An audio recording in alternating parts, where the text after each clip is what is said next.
말씀 보시겠습니다. 사무엘하 7장입니다. 사무엘 7장 1절부터 17절까지, 사무엘하 7장 1절부터 17절까지 저와 여러분이 말씀을 교독하여서 함께 보십니다. 여호와께서 주의 모든 원수를 무찌르사 왕으로 궁에 평안히 살게 하신 때에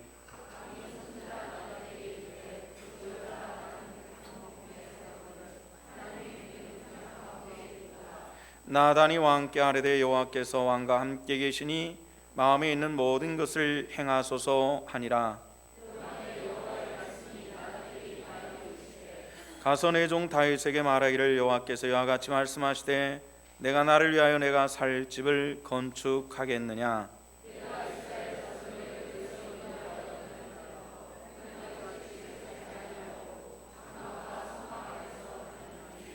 이스라엘 자손과 더불어 다니는 모든 곳에서 내가 내 백성 이스라엘을 먹이라고 명령한 이스라엘 어느 지파들 가운데 하나에게 내가 말하기를 너희가 어찌하여 나를 위하여 백향목집을 건축하지 아니하였냐고 말하였느냐.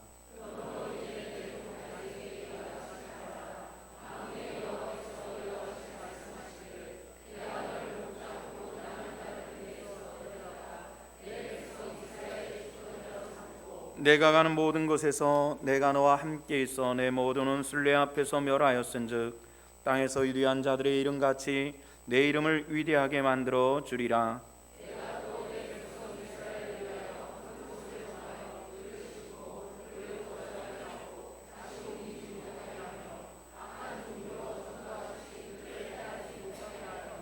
전에 내가 사사에게 명령하여 내 백성 이스라엘을 다스린 때와 같지 아니하게 하고 너를 모든 원수에게서 벗어나 편히 쉬게 하리라.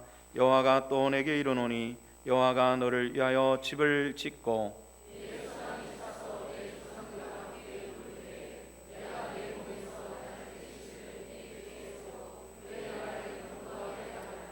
그는 내 이름을 위하여 집을 건축할 것이요 나는 그의 나라 왕위를 영원히 경고하게 하리라.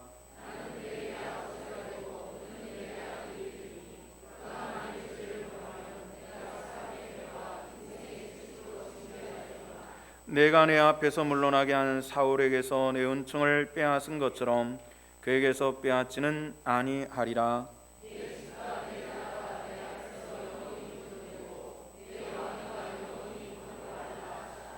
함께 나단이 모든 말씀들과 이 모든 계시대로 다윗에게 말하니라. 아멘. 지난 1월 마지막 주일인 1월 31일서부터 오늘까지 다윗에 대한 이야기를 5번째 말씀을 여러분들에게 전하게 되었습니다. 그러니까 설교가 한 단편으로 끝난 것이 아니라 5주까지 지금 계속 연결되어 있다라는 그런 의미를 가지고 있습니다. 성경의 다윗의 위치는 굉장히 중요합니다. 여러 가지 이유가 있습니다만은 마태복음을 시작하면서 구약 성경이 다 끝나고 마태복음을 시작하면서 이렇게 얘기를 합니다. 아브라함과 다윗의 세계, 예수 그리스도의 세계라. 다윗의 자손 예수 그리스도의 세계라. 이렇게 얘기를 하면서 예수님께서 다윗의 혈통에서 태어나셨다. 이렇게 말씀을 해주시고 있고요. 또 구약 성경에서는 여러 사람들의 이름이 많이 등장을 합니다. 아브라함도 등장을 하고 솔로몬도 등장을 하고 이사야도 등장을 하고 많은 사람들이 등장을 하지만은 그 중에 가장 많은 성경의 부분을 할애를 한 것이 다윗에 대한 부분입니다. 그만큼 다윗이 굉장히 중요한 인물이라는 뜻인데요. 다윗은 어떤 사람이냐 하는 것을 우리가 잘 아는 대로 평범한 목동입니다. 더벅머리 총각이었죠. 더벅머리가 돼가지고 온 둘로산으로 쫓아다니면서 양을 치고 또 양을 잡아먹으려고 오는 동물들이 있으면 물맷돌 돌려가지고 쫓아내고 아주 그렇게 야생마처럼 뛰어다녔던 그런 사람입니다. 어느 날 하나님께서 그를 딱 붙잡아 주시는 거예요. 불러주셔서 이스라엘 백성들의 지도자를 삼으시는데 어느 날 전쟁터에서 골리앗과 싸우게 하시고 다윗에 던진 물맷돌에 하나님께서 함께 하셔서 골리앗의 정수를 맞춰서 정통으로 맞춰서 넘어뜨리게 하시더니 이스라엘 군대의 사령관이 되게 하시고, 또 이런 문제가 사울의 그런 그러니까 시기와 질투를 유발시키면서 또 오랜 시간 동안 쫓겨다니는 그런 비참도 경험하게 하시고, 그리고 나이 30이 돼가지고 왕이 되었습니다. 더벅머리 총각이 왕이 된 거죠. 근데 왕이 됐기 때문에 훌륭한 사람이다 이렇게만 할 게 아니고요, 하나님께서 사울도 왕이 되게 하셨습니다. 사울도 평범한 사람이 어느 날 하나님의 부름받고 왕이 됐던 거거든요. 근데 그 하나님께서 함께 하신 축복을 사울은 누렸느냐 하면은 사울은 누리지를 못했습니다. 근데 다윗은 누렸다는 겁니다. 우리 성도 여러분들, 저도 부름받았고 여러분들도 하나님의 부름받으신 하나님의 사람임을 믿으시기를 바랍니다.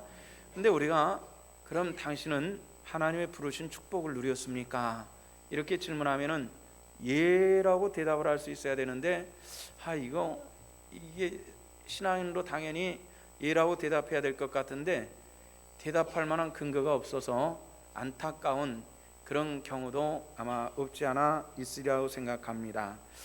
이 모든 축복이 다윗은 이것이 내가 잘난 것 때문이 아니라 하나님께서 주셨습니다 하는 이런 고백을 가지고 있는 사람이 바로 다윗이었습니다. 오늘 성경 말씀에 보니까 1절에 이런 얘기가 나오죠. 여호와께서 주의 모든 원수를 무찌르사 왕으로 궁에 평안히 살게 하셨다. 이렇게 말씀하셔서 모든 축복된 것의 주체가 사람이 아닙니다, 하나님이다, 이것을 우리에게 분명히 해주셨습니다. 다윗이 왕된 것, 이것은 너 잘난 게 아니야, 하나님 때문이야, 이렇게 말씀하시고 계시는 거죠. 우리가 인간적으로 자랑할 만한 것이 있거든 먼저 그것이 하나님의 은혜라고 내 심령 안에서부터 고백할 수 있는 그런 하나님의 사람들 되시기를 부탁을 드립니다. 다윗은 이런 고백이 있었던 사람이었어요. 성경의 중요한 메시지는 여러 가지가 있습니다. 가장 중요한 것은 구원은 오직 예수 그리스도로 말미암는 것이다 하는 것이 성경 전체의 한 문장을 가지고 설명할 수 있는 것이 바로 그것입니다. 구원은 오직 예수를 믿는 믿음에서 만들어지는 것이다 라는 것을 보여주시고 있는데요, 중요한 성경의 메시지들이 많지요. 그 중에 하나는 이런 것입니다. 우리 삶 속에 하나님께서 함께 거하심을 알라 하는 그런 말씀입니다. 여러분들 한번 말씀을 따라 합시다. 내 삶 속에 하나님께서 함께 하신다. 믿으십니까? 내 삶 속에 하나님께서 함께 하심을 알라, 이것이 주님께서 우리에게 성경을 통해서 원하시는 말씀입니다. 다윗은 이것을 잘 알았어요. 이것을 잘 알았는데 하나님의 은혜를 따라 사는 것이 무엇인가 굉장히 신경을 많이 쓰고 마음을 기울이는 것입니다. 이런 마음을 기울이는데 여기에 다윗의 신앙 인격이 들어 있습니다. 그래서 오늘 말씀의 제목이 뭐죠? 우리가 본받을 다윗의 신앙 인격입니다. 우리 성도 여러분들, 오늘 말씀을 들을 때 나의 부족함 속에서도 다윗의 신앙 인격을 받아들이시고 닮아가는 하나님의 사람들 되기를 원합니다.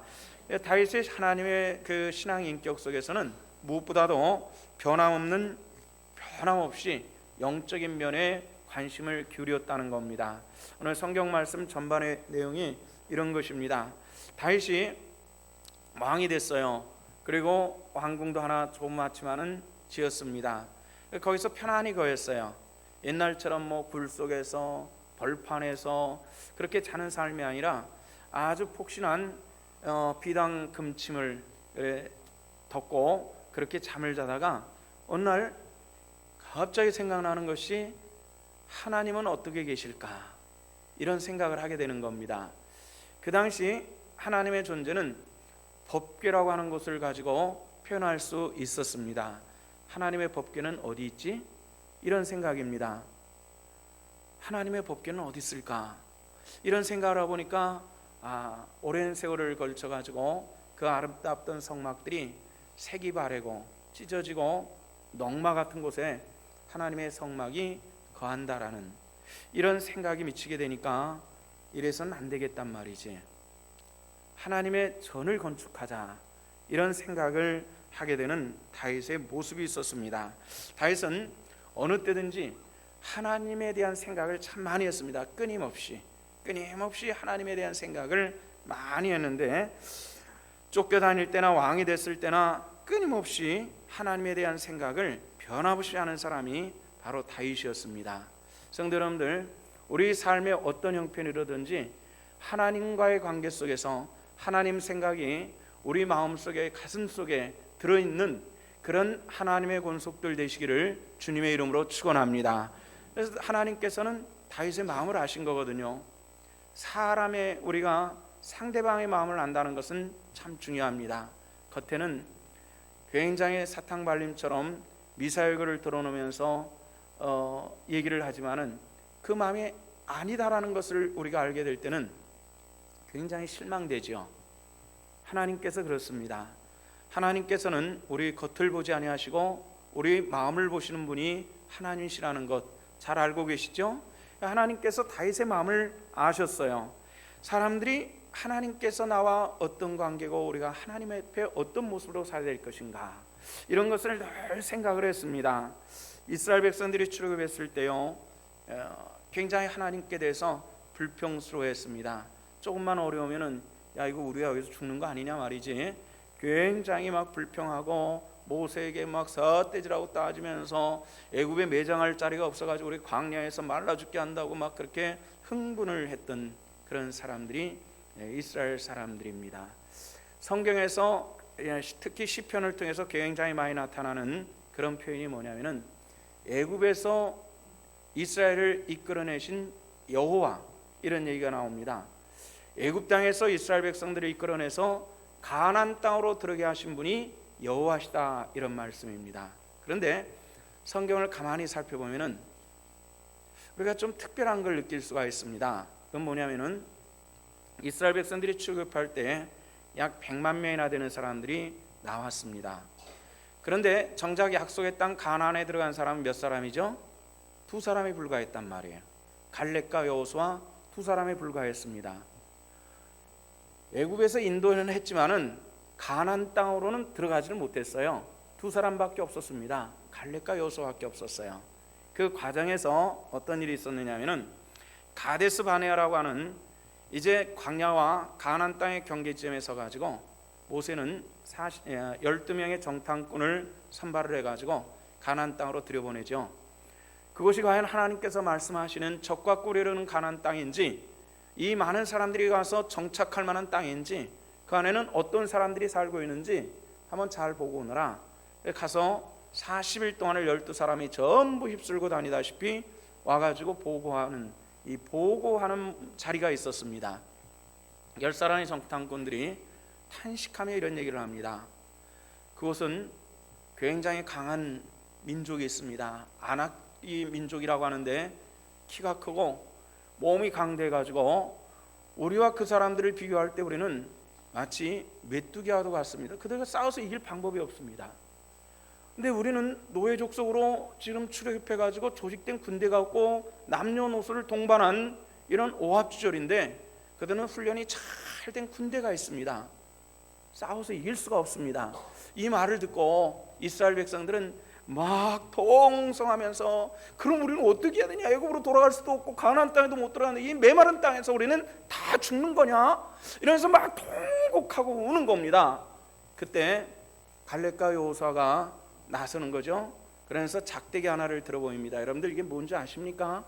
보이는데 거기 아주 거대한, 아주 틈실한 포도송이 하나가 달려있는 겁니다. 여러분들 이 아름다운 포도송이가 어디서 난 건 줄 아십니까? 하나님께서 약속하신 가나안 땅에서 우리가 가져왔습니다. 이렇게 기름진 것이고 아름다운 땅입니다. 물론 그곳에는 잘 훈련된 군대가 있고 안악자손과 같은 거대한 민족이 있지만은, 그러나 그들에게 없는 것 하나가 우리에게 있습니다. 뭐가 있는 거예요? 하나님께서 우리에게 함께 하심을 믿습니다. 이 2사람의 고백이 그런 것이었습니다. 10사람과 모든 100만 명이 되는 사람들에게는 생각나지 않았던 하나님께서 우리와 함께 하시고 계십니다라는 이 확신 있는 선언을 합니다. 근데 결국은 이스라엘 백성들이 뭘 선택했어요?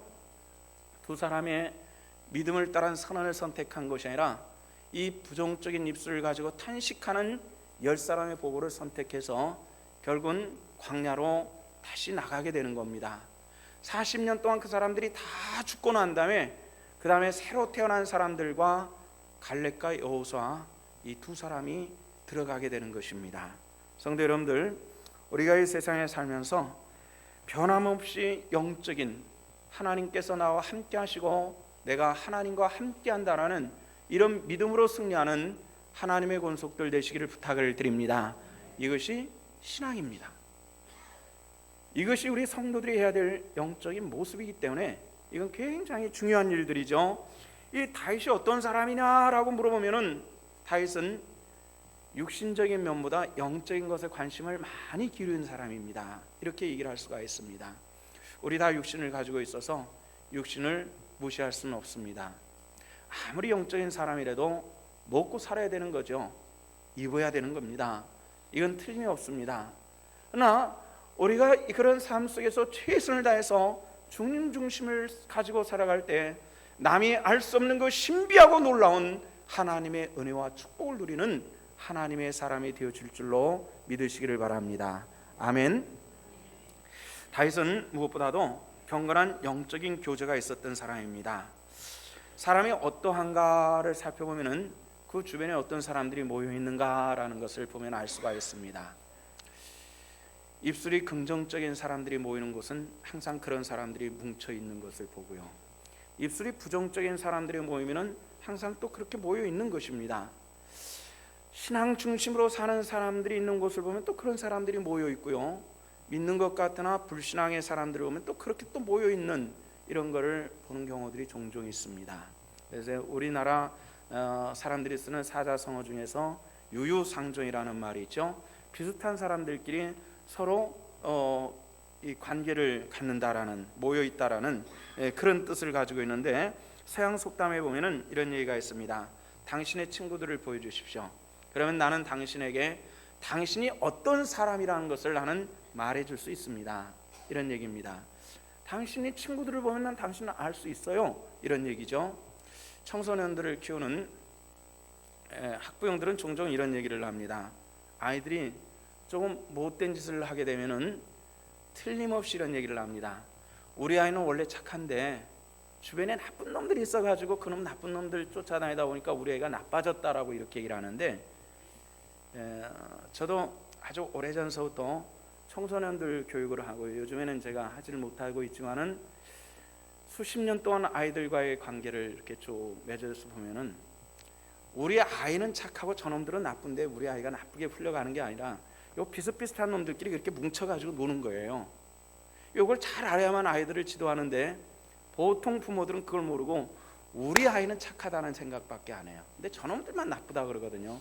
근데 사실 요 녀석도 나빠요. 그래서 그렇게 된 거예요. 분명히 그걸 알아야 돼요. 근데 그걸 모르고 우리 아이만 좋다 그러면 이 고쳐질 방법이 없거든요. 어차피 이 녀석이 나가면 요 녀석들과 놀아야 되는데 어떻게 그게 안 되겠습니까? 그게 분별할 수 있어야 돼요. 이 유유상종이거든요. 그런데 다윗은요, 사람들이 성공하게 되면은 그 권력을 잡았던가 돈을 많이 벌었다든가 뭐 유명한 사람이 됐다든가 하면은 그 주변 사람들이 자기 약점을 말하고 찌르는 말하는 것을 굉장히 싫어하게 됩니다. 그래서 이 독재자들 주변에 보면요, 바른 말하는 사람은 완전히 없어져 버립니다.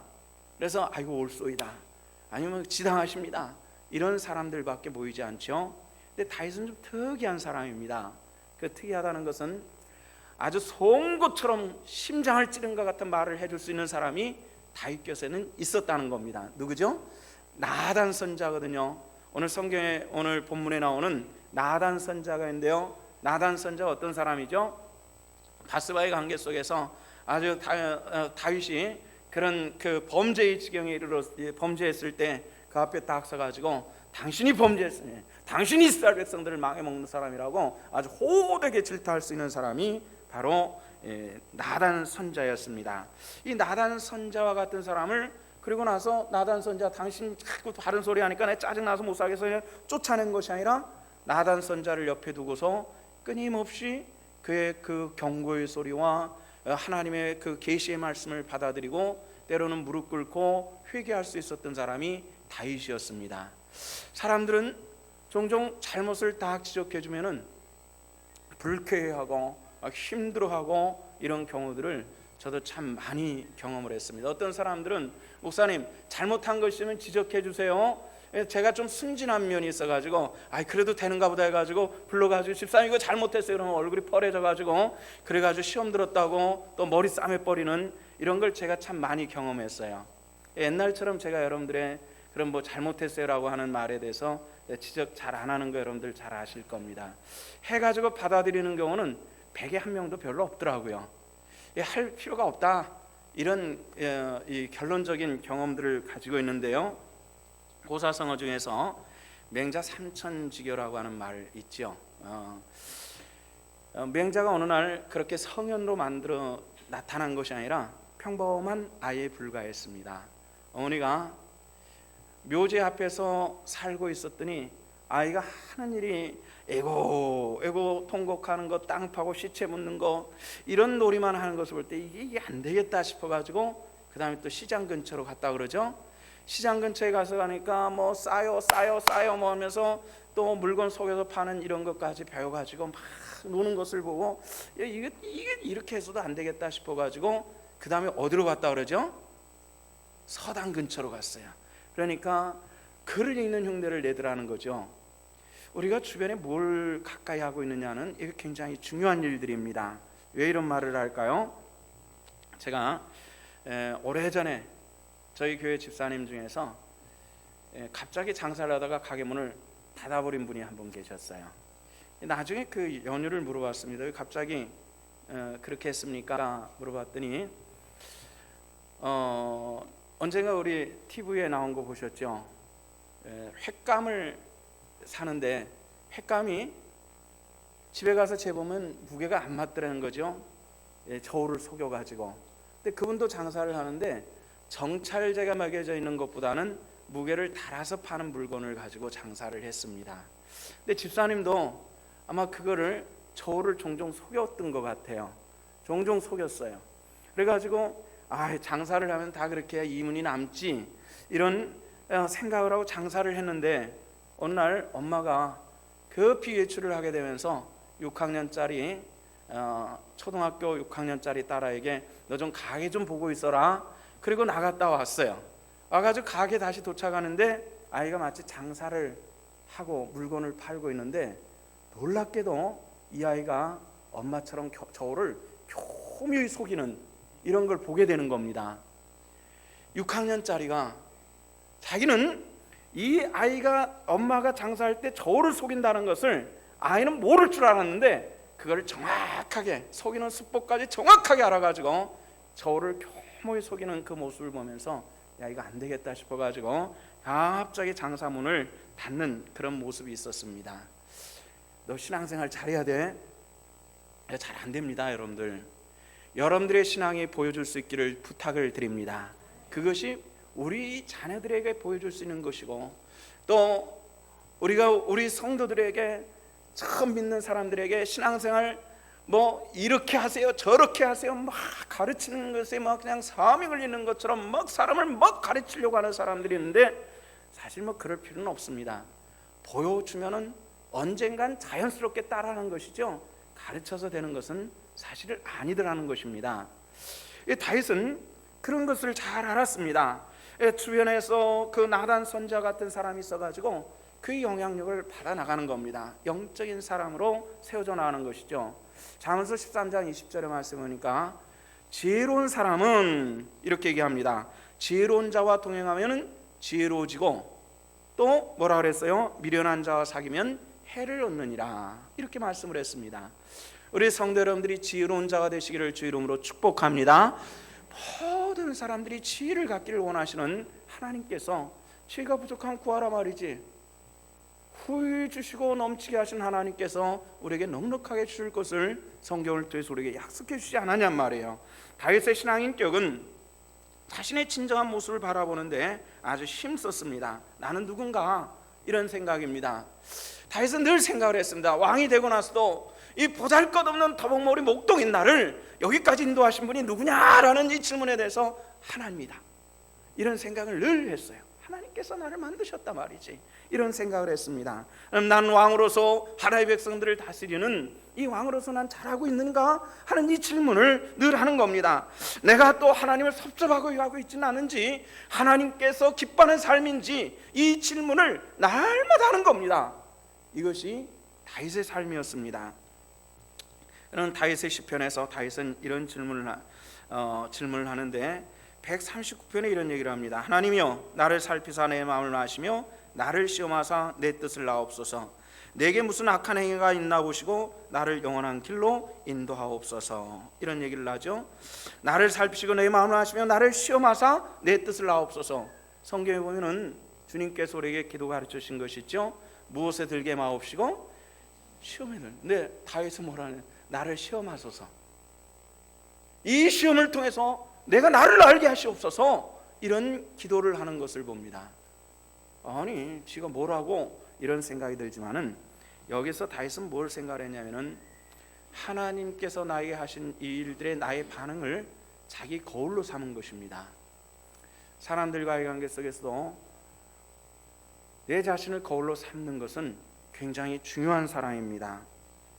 여인들이 핸드백에 뭘 가지고 다니나 하는 것을 인터넷에서 한번 본 적이 있는데, 별게 다 나옵디다. 뭐 립스틱도 나오고 손톱 소지하는 것도 나오고, 또 뭐 그 공짜 티켓도 나오고, 뭐 보너스 티켓도 나오고, 별게 다 나오는데 거기에 이런 멘트가 하나 들려 있는 것을 보았습니다. 여인의 소지품 중에서 무엇을 가졌다 할지라도 거울이 없는 여인은 진정한 여인이 아니다, 이런 얘기를 했습니다.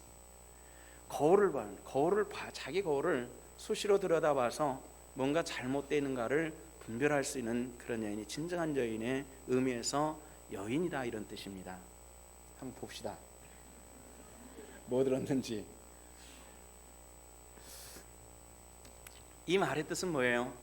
내 자신을 바라볼 수 있는, 객관적으로 나를 판단할 수 있는 사람이 진정한 의미의 지혜로운 사람이고 지혜로운 여인이 될 수 있다라는 그런 뜻입니다. 하나님의 말씀이 거울 되기를 축복합니다. 그 말씀을 보고 내 자신을 바라볼 수 있는, 객관적인 속에서 나를 바라볼 수 있는 그런 지혜가 나타나기를 원합니다. 다윗은 무엇보다도 지속적인 경건 생활을 하는 그런 사람이었습니다. 경건이라고 하는 것이 뭐죠? 경건이라고 하는 것은 하나님과의 관계를 이루어 나가는 것을 경건이라고 말합니다. 좋은 책을 읽고 또 묵상을 하고 하면은 점잖고 품위 있는 사람은 될 수는 있지만은, 점잖고 품위 있는 사람을 경건한 사람이라고 얘기하지는 않습니다. 경건한 사람이라고 하는 것은 하나님과의 나의 관계 속에서 내가 누구냐를 분별하고, 그리고 하나님의 은혜를 추구하는 이런 사람을 경건한 사람이라고 말합니다. 그래서 하나님의 사람은 예배하는 사람입니다. 하나님의 사람은 기도하는 사람입니다. 사람은 회개하는 사람입니다. 이름을 통해서 하나님과의 관계를 만들어 나가는 이런 사람을 우리는 경건한 사람이다, 이렇게 얘기를 하는 것입니다. 그럼 우리 신성교회는 얼마나 많은 사람이 경건한 사람이 있을까요? 이 질문도 해봐야 되고, 오늘 나는 경건한 사람이냐를 분별할 수 있어야만 합니다. 사무엘하 7장 18절, 오늘 우리가 본문 그 한 절 더 넘어가면은 18절에 이런 얘기가 나옵니다. 다윗 왕이 하나님 앞에 들어가 앉아서 말하기를, 주 여호와여, 나는 누구이오며 내 집은 누구인가? 여기서 하나님 앞에 질문하는 것을 봅니다. 내가 누굽니까 하나님? 이런 얘기입니다. 내가 누구간데? 성경에 보면은 다윗의 시편에 가장 많이 나오는 표현 중에서 내가 누구간데, 이런 얘기를 많이 합니다. 내가 하나님 누구간데 나에게 이런 축복하십니까? 이런 얘기가 참 많이 등장을 하는데, 우리가 하나님의 질문하여서 내가 누구간데 라는 것은 우리 신앙의 형편을 따라서 두 가지로 나눌 수가 있습니다. 많은 사람들이 내가 누군 줄 아세요? 이런 얘기를 합니다. 가끔 교회 안에서 섭섭한 일을 하는데 내가 누군데 말이지, 내 일을 듣는 내가 누군데, 이런 표현을 하는 분들도 있긴 해요. 내가 옛날에 교회 다닐 때 내가 어떤 대접을 받았는데 내가 여기서 이런 대접을 받을 수 있어? 이런 생각을 하기도 하고요. 내가 왕년에 말이야, 이런 생각을 하는 내가 누구간데, 이것은 지극히 교만한 표현에서의 누구간데라는 표현이고요. 두 번째 누구간데라는 표현은 다윗의 입장입니다. 보잘것없는 나, 내적의 나의 이 허약하고 보잘것없는 나를 이렇게 높여주신 하나님, 당신은 누굽니까? 이런 질문입니다. 여러분들, 그 하나님, 다윗이 만난 하나님을 저와 여러분들이 만날 수 있기를 축원합니다. 이 하나님을 만나지 못하면은 우리는 끝까지 내가 누군 줄 알아 하는 이 교만한 소리를 가지고 신앙한다고 생활한다는 이 어리석음에 빠질 수 있기 때문에 이건 매우 위험한 모습이라는 것입니다. 우리 죽었던 나를 살리신 그 하나님을 만나고 그 하나님을 붙들 수 있는 우리 하나님의 권속들, 신성의 자녀들 되시기를 부탁을 드립니다. 내가 누구냔 말이에요. 겸손의 소리, 이 목소리가 있어야 되는데 다윗은 그랬습니다. 다윗은 왕이 되어서도 자기 올챙이 시절을 생각을 했습니다. 목동이 돼가지고 노심초사하면서 약물을 이끌고 도망다니면서 죽임을 당할까 막 떨었던 그런 생각을 하면서 이제 보니까 그런 가운데서도 누가 나를 이렇게 붙잡으셨나 생각하니까 하나님께서 함께 하셨더라는 것이죠. 여러분들 그걸 믿으시길 바랍니다. 오늘 성경 말씀에 보니까 다윗에게 그런 약속을 해주셨어요. 그 어떤 약속이냐면은 14절과 15절 말씀이니까 만일 내가 지를 범하여는 내가 사람의 매와 인생의 채찍으로 너를 징계할 것이다. 그렇지만 15절에 뭐라 했어요? 그러나 내가 내 앞에서 물러나여 사울에서 내 은총을 빼앗은 것처럼 너에게서는 빼앗지는 않겠다, 이렇게 말씀을 했습니다. 그것은 무엇입니까? 다윗의 삶을 볼 때 다윗은 겸허한 모습으로 살아가면서 나중에 노래 하나를 만들어서 불렀는데 그게 뭐냐면은 시편 23편에 보니까 여호와는 나의 목자시니 하는 굉장히 성경의 수많은 표현들 중에서 가장 아름다운 노래를 불렀던 분이 바로 이 다윗이었습니다.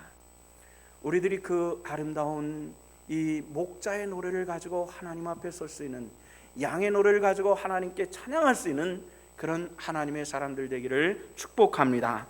다윗은 무엇보다도 거절조차도 수용할 수 있는 그런 사람이었습니다. 우리 앞으로 우리 신성교회가 건축을 한다고 하지요. 우리 성도들 중에서 헌금을 한다고 저에게 헌금을 가지고 나왔다고 가정을 합시다.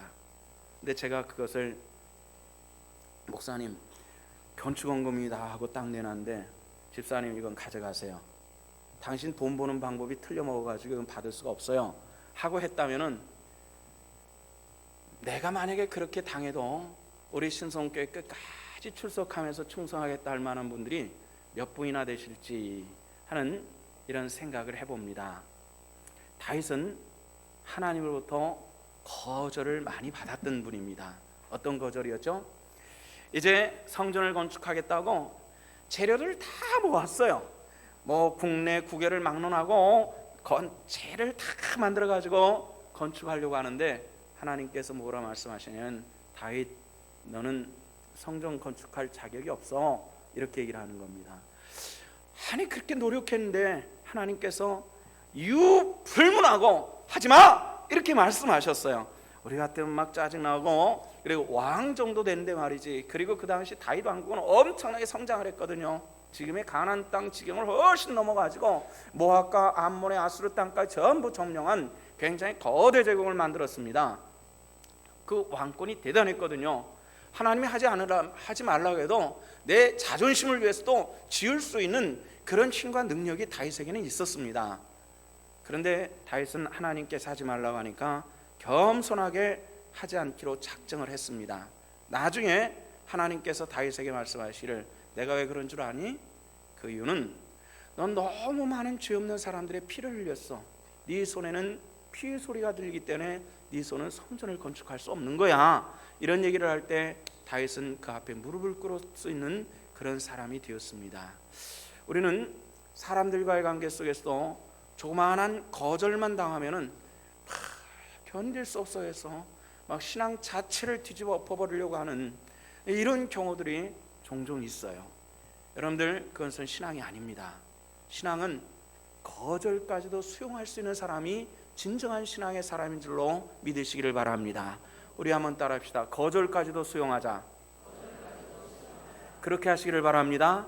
거절까지도 수용할 수 있는 그런 폭넓고 깊은 신앙의 사람들 되어질 수 있기를 주 이름으로 부탁을 드립니다. 이런 사람들이 승리하는 하나님의 사람이 될 수 있는 그런 것이죠.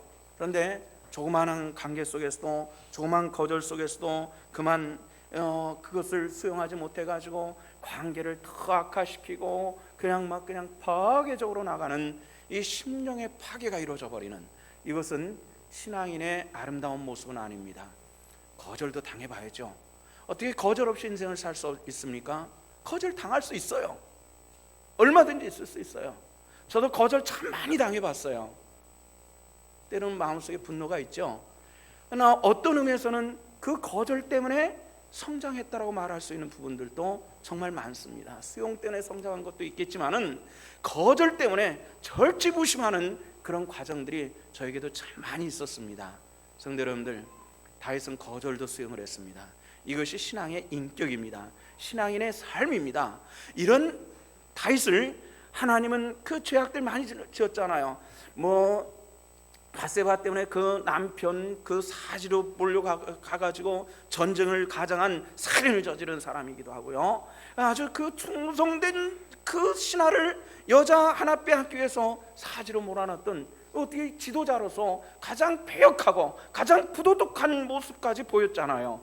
이런 다른 사람들은 하나님께서 용서하지 아니하시고 절대를 내셨는데 다윗에게는 하나님께서 껴안아 주세요.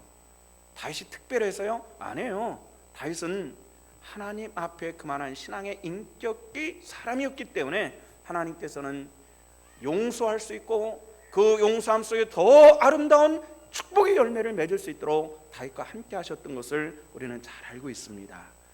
우리 성도 여러분들, 그런 사람 되기를 원치 않으십니까? 정말 우리가 하나님의 축복된 사람들 될 수 있기를 주님의 이름으로 부탁을 드립니다. 기도하시겠습니다. 아버지의 은혜를 감사합니다. 오늘 또 주의 권속들이 주 앞에 나왔고 예배하였습니다.